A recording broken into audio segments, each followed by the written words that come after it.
Hello viewers, welcome back to our channel Maths Zone with PP. I am Sanjeev Kumar. Today I want to provide you quick revision notes of chapter 7 that is equilibrium of class 11th.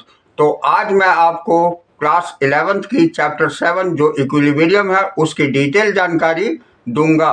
तो आइए start होते हैं अब। तो आइए अब हम chapter 7 जो इक्विलिब्रियम है उसकी क्विक रिवीजन नोट्स की जानकारी लेते हैं।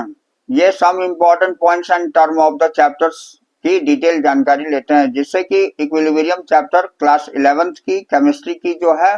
तो आइए स्टार्ट होते हैं अब। इसमें पहला पॉइंट इक्विलिब्रियम है। तो equilibrium represent the state of process in which the properties like temperature, pressure, etc. do not show any change with the passing of time।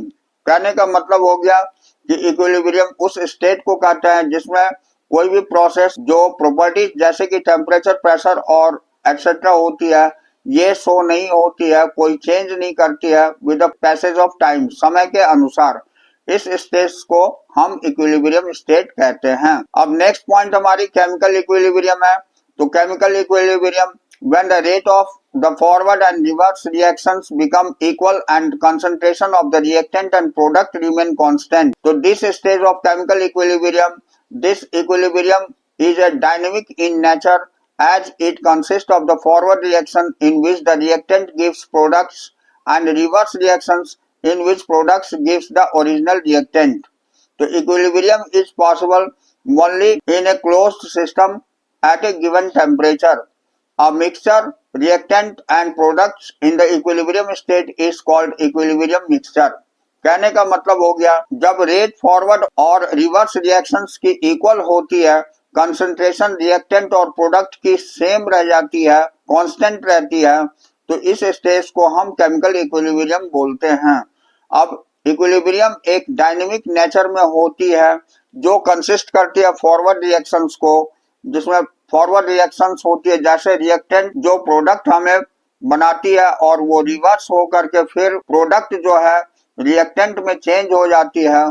तो इक्विलिब्रियम तभी पॉसिबल होता है जब किसी क्लोज सिस्टम के अंतर्गत एक गिवन टेम्परेचर में इस तरह की चेंजेस होती है जहां एक मिक्सर रिएक्टेंट और प्रोडक्ट की इक्विलिब्रियम स्टेट में होती है, उसे हम इक्विलिब्रियम मिक्सचर कहते हैं।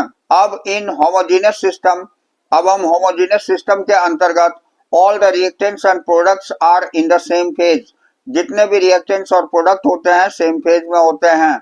जैसे एग्जांपल में गैसियस रिएक्शंस में N2+3H2 ये बना देती है 2NH3। Reactant and products are the homogeneous phase. तो ऐसे फेज में रिएक्टेंट और प्रोडक्ट होमोजेनियस फेज में होते हैं जहां नाइट्रोजन और हाइड्रोजन मिल करके अमोनिया बना देती है। यह होमोजेनियस सिस्टम के अंतर्गत आती है। अब next point, equilibrium in A system having more than one phase is called heterogeneous equilibrium. तो जिसमें ऐसे इक्विलिब्रियम जिसमें एक से ज्यादा फेजेस हो जाती है उसे हम हेटेरोजेनस इक्विलिब्रियम बोलते हैं। तो the equilibrium between water vapour and liquid water in the closed container in an example of heterogeneous equilibrium। इसमें H2O लिक्विड जो है H2O गैस में जो कन्वर्ट होती है तो ये दो फेजेस में होती है, वेपर से ये लिक्विड फॉर्म में चेंज हो जाती है। तो ऐसे इक्विलिब्रियम को हम हेटेरोजेनस इक्विलिब्रियम कहते हैं। अब नेक्स्ट है हेनरी लॉ। तो it states that mass of A gas is dissolved in A given mass of a solvent and any temperature is proportional to the pressure of the gas above the solvent। कहने का मतलब हो गया कि ये बताता है हमें कि किसी भी गैस की मास जो डिसॉल्व होती है मास ऑफ सॉल्वेंट के अंतर्गत किसी टेम्परेचर में, ये प्रोपोर्शनल होती है प्रेशर की उस गैस की जो दिए गए सॉल्वेंट होते हैं उसकी। ये लॉ हेनरी लॉ कहलाते हैं। अब law of chemical equilibrium, it may be states as the given temperature the ratio of product of equilibrium concentration of the product to that of the reactants with each concentration term raised to the power equal to the reactive। यानी इसके अंतर्गत इस ऐसे states होते हैं जो given temperature में जो प्रोडक्ट की रेशियो होती है वो इक्विलिब्रियम कंसंट्रेशन प्रोडक्ट की और रिएक्टेंट की कंसंट्रेशन दोनों को रेज कर देती है और ये पावर इक्वल हो जाती है। रिस्पेक्टिव स्टियोमेट्रिक कोफिशिएंट के रूप में इन बैलेंस केमिकल रिएक्शंस में हैज कांस्टेंट वैल्यू, जिसकी कांस्टेंट वैल्यू होती है, तो this constant value is known as equilibrium constant, और इस कांस्टेंट वैल्यू को ही हम इक्विलिब्रियम कांस्टेंट कहते हैं। For example, reaction of the type small a capital A plus small b capital B, ये रिवर्सिबल रिएक्शंस को दिखाया गया है small c capital C plus small d capital D. तो इसके अंतर्गत Kc is equal to C की power small c D की power small c. In this way हम देख सकते हैं A की पावर A इंटू B की पावर B। तो this expression is known as law of chemical equilibrium. ये expression law of chemical equilibrium है। अब relationship between Kp and Kc, तो Kp और Kc के बीच रिलेशन होती है Kp equal to Kc into RT delta N होती है। अब नेक्स्ट पॉइंट हम देखते हैं, unit of equilibrium constant. The value of equilibrium constant Kc can be calculated by the substituting the concentration terms in the mole per liter, and for Kp partial pressure is substituted in pascals, K pascals bar or atmosphere. So this results in the unit of equilibrium constant based on molarity और pressure, जो molarity और pressure पर आधारित होती है, unless the exponent of both the numerator and denominator are same, जिसमें कि exponent दोनों की न्यूमरेटर और डिनोमिनेटर की सेम होती है। For the reaction H2 plus I2 ये 2HI बनाती है। Kc and Kp have no unit, इसमें Kc और Kp की कोई यूनिट नहीं होती है। जहां N2O4 ये 2NO2 बना देती है, यहाँ Kc has unit mole per litre and Kp has unit bar. तो इस तरह से यूनिट ऑफ इक्विलिब्रियम कांस्टेंट हम रिप्रेजेंट करते हैं। अब कैरेक्टरिस्टिक्स ऑफ इक्विलिब्रियम कांस्टेंट देखते हैं, ये बहुत ही इंपॉर्टेंट है, तो आइए इसके बारे में जानकारी प्राप्त करते हैं। तो equilibrium constant is applicable only when concentration of the reactants and products have attend their equilibrium state, यानी इक्विलिब्रियम कांस्टेंट एप्लीकेबल तब होती है जबकि कंसंट्रेशन रिएक्टेंट और प्रोडक्ट की इक्विलिब्रियम स्टेट को अटेन करती है। Next point, the value of equilibrium constant is independent और initial concentration of the reactant and product. ये वैल्यू इक्विलिब्रियम कांस्टेंट की इंडिपेंडेंट होती है इनिशियल कंसंट्रेशन रिएक्टेंट और प्रोडक्ट की। Next point, equilibrium constant is temperature dependent, having one unique value for a particular reactions represents by the balance equations at a given temperature।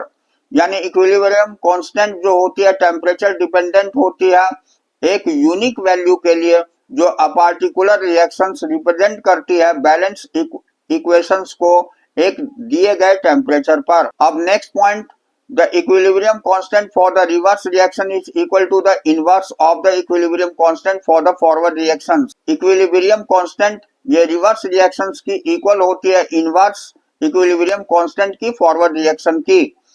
अब next point, the equilibrium constant K for the reactions is related to the equilibrium constant of the corresponding reactions।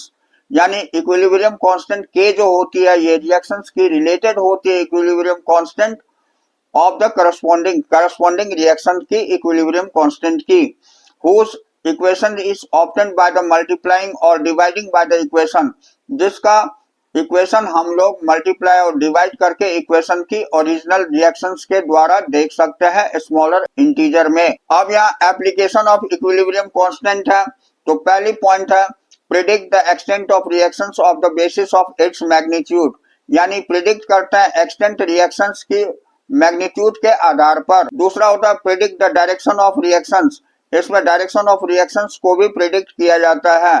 तीसरा होता है calculate equilibrium concentration, इसमें equilibrium concentration calculate किया जाता है। ली चैटर्जी's principal देखते हैं, तो it states that if a system of equilibrium is subjected to the change of concentration, temperature and or pressure, the equilibrium shifts in a direction that tend undo the effect of change impose. तो ली चैटर्जी's principal हमें बताता है कि system equilibrium की जो होती है वो चेंज कंसंट्रेशन, टेम्परेचर और प्रेशर की इक्विलिब्रियम शिफ्ट हो जाती है उस डायरेक्शन में जिसमें कि कोई इफेक्ट चेंज इंपोज नहीं की जा सकती है। तो effect of change of concentration हम देखते हैं। अब when the concentration of any of the reactant and products in a reactions at equilibrium is changed, the composition of equilibrium mixture changes so as to minimize the effects of concentration change।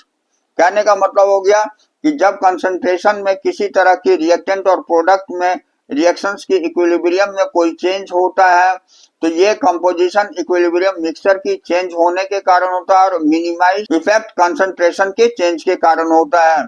For example -H2 plus I2 ये 2HI बना देती है।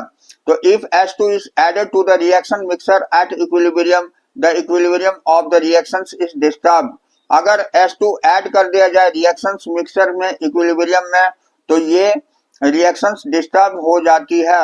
In order to restore it, अब इसे restore करने के लिए the reactions proceed to the direction where as H2 is consumed, उस डायरेक्शन में होगी जहां H2 कंज्यूम हो जाए।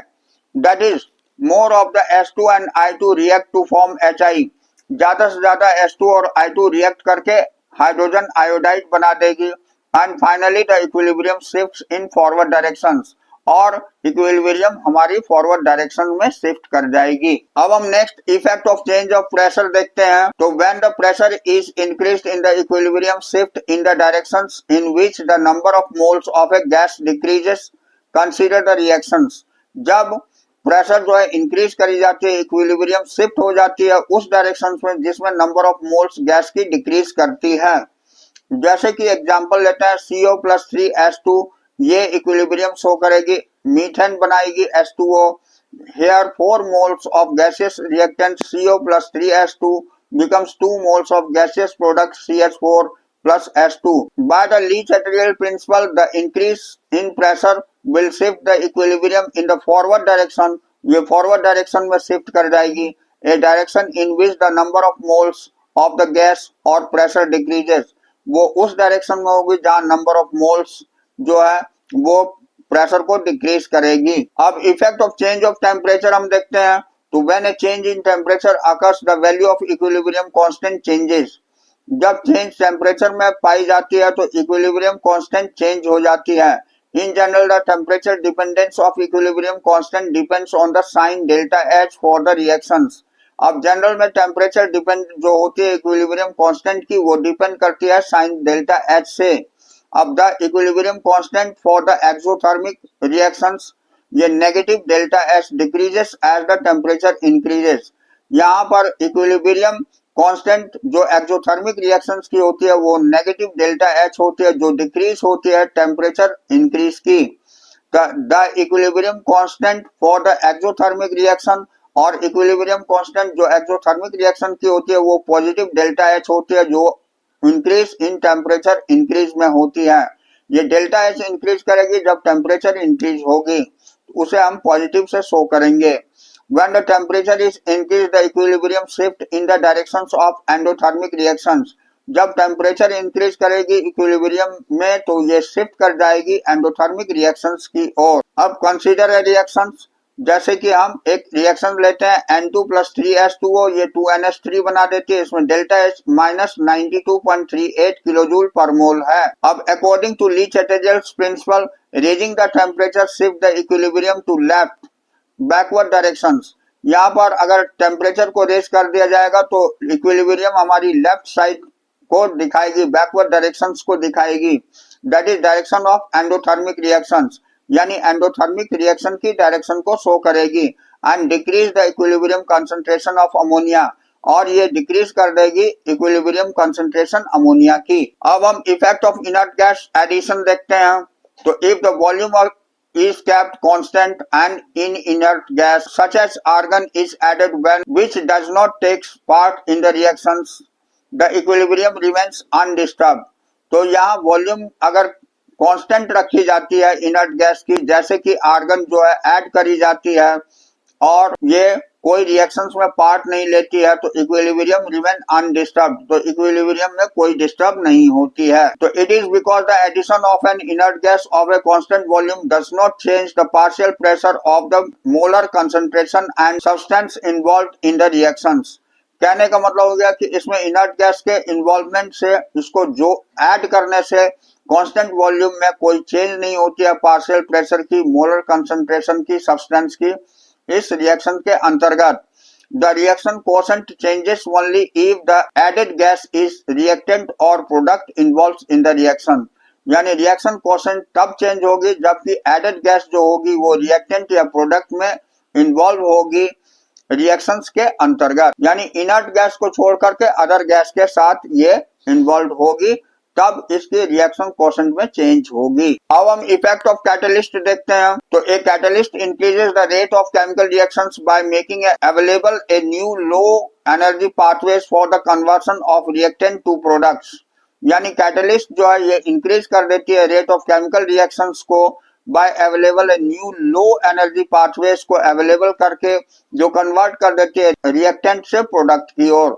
तो it increases the rate of forward and reverse reactions, ये इंक्रीज कर देती है फॉरवर्ड और रिवर्स रिएक्शंस को, that passes through the same transition state, जो उस ट्रांजिशन स्टेट से पास होती है, and does not effect equilibrium, जो इफेक्ट इक्विलिब्रियम को नहीं करती है। Catalyst lower the activation energy for the forward and reverse reactions by exactly the same amount। यानी कैटलिस्ट लोअर कर देती है एक्टिवेशन एनर्जी को जो फॉरवर्ड और रिवर्स रिएक्शन के अंतर्गत होती है सेम अमाउंट में। Catalyst does not effect the equilibrium composition of A reaction mixture. Catalyst कोई प्रभाव नहीं डालती है इक्विलिब्रियम कंपोजिशन में रिएक्शन मिक्सचर की।